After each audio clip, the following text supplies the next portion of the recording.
Hello, I'm Dr. Annadale from Mount St. Mary's University in Emmitsburg, Maryland. This video is about Malcolm Muggeridge's chapter on Blaise Pascal in his 1976 book, A Third Testament.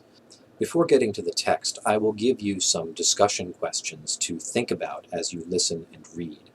First, Muggeridge writes of the cul-de-sac, or dead end, into which science must inevitably lead us. How could science lead us into a dead end? What does Muggeridge mean by this? And how does the quote from Richard Nixon show the idiot conceit of technologically advanced nations? Second, Muggeridge writes that Pascal denounced the vainglorious pretensions of science. What does he mean by this? How could modern science be both vainglorious, boasting or prideful, and also pretentious or demanding unjustified honor? Third, Muggeridge contrasts Pascal's beautiful skepticism with the sentimentality and credulity of scientific humanism. What does this mean? How could a scientific humanist worldview be both sentimental, appealing to shallow, oversimplified emotions, and also credulous, gullible, or believing too readily? Fourth, Muggeridge praises Pascal for foretelling the downfall of modern science. How is Pascal's idea of man incompatible with modern scientific studies of man? According to Muggeridge and Pascal, why can't we understand ourselves using only science? And now, a long quote from Malcolm Muggeridge's A Third Testament. Some 10 centuries after Augustine was called on to salvage the Christian Church from the ruins of the Roman Empire, Blaise Pascal, in the France of the Bourbon kings, took upon himself the task of defending the Christian faith against the arrogance and pride of those who believed they could live without God or mold his purposes to their own. Man is only a reed, the feeblest thing in nature, but he is a thinking reed.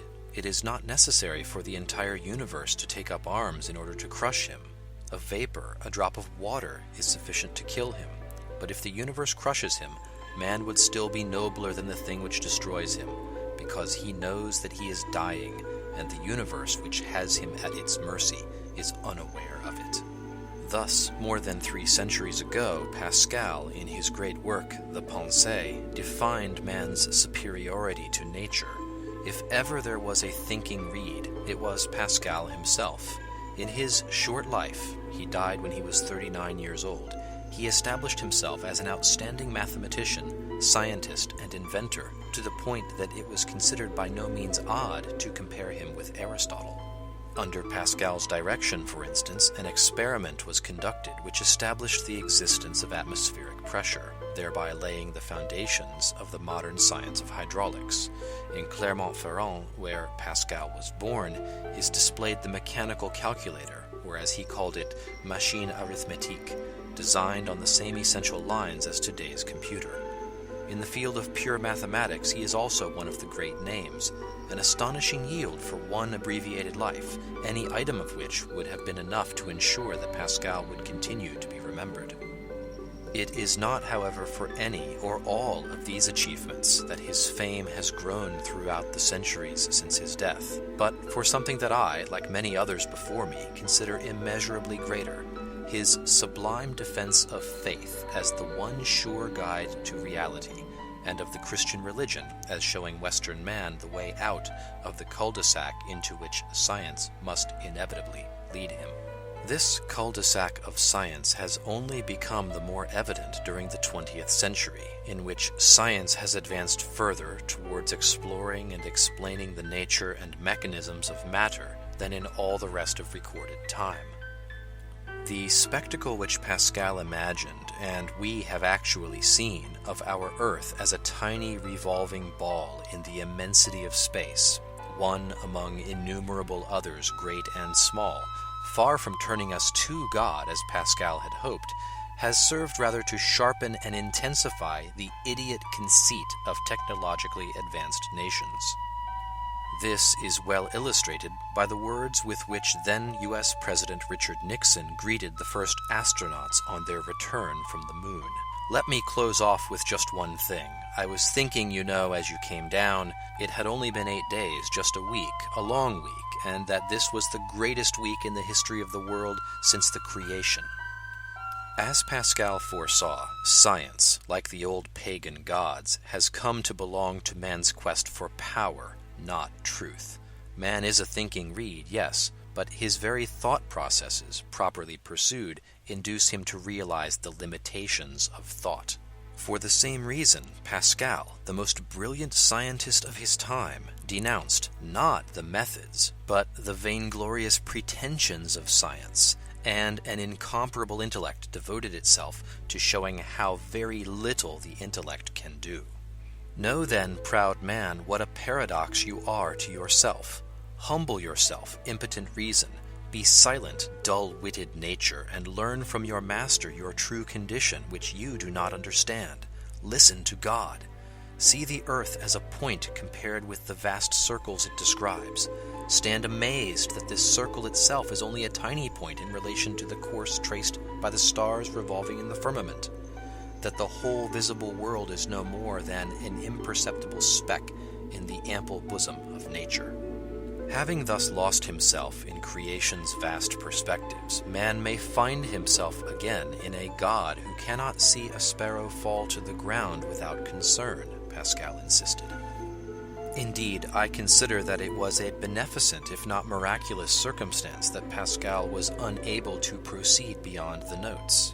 The full work, had he lived to complete it, might well have been too massive, too definitive, too dogmatic, even in its final conclusions, to appeal, as the pensées have, to all the stragglers and vagrants like myself, similarly questing. Might it not also have lacked something of the quality I find most delectable, a beautiful skepticism, contrasting so joyously with the sentimentality and credulity of scientific humanism, which actually takes seriously man's ridiculous pretension to shape his own destiny, pursue his own happiness, construct his own well-being?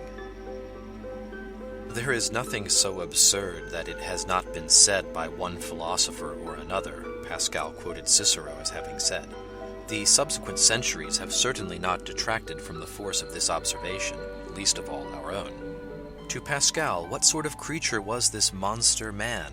What a novelty, what a portent, what a chaos, what a mass of contradictions, what a prodigy, judge of all things, a ridiculous earthworm who is nonetheless a repository of truth, a sink of uncertainty and error, the glory and the scum of the world, a chaos suspended over an abyss. Man is great only in that he knows he is wretched. The very reason on which he so prides himself leads him to conclude that there are an infinite number of things beyond it. Pride separates him from God and induces him to believe that he is a god himself. When he licks the earth, he is cast into the other abyss and seeks his good in sensuality, which is the lot of the animals. Egomania and erotomania, the two sicknesses of the godless, afflict him.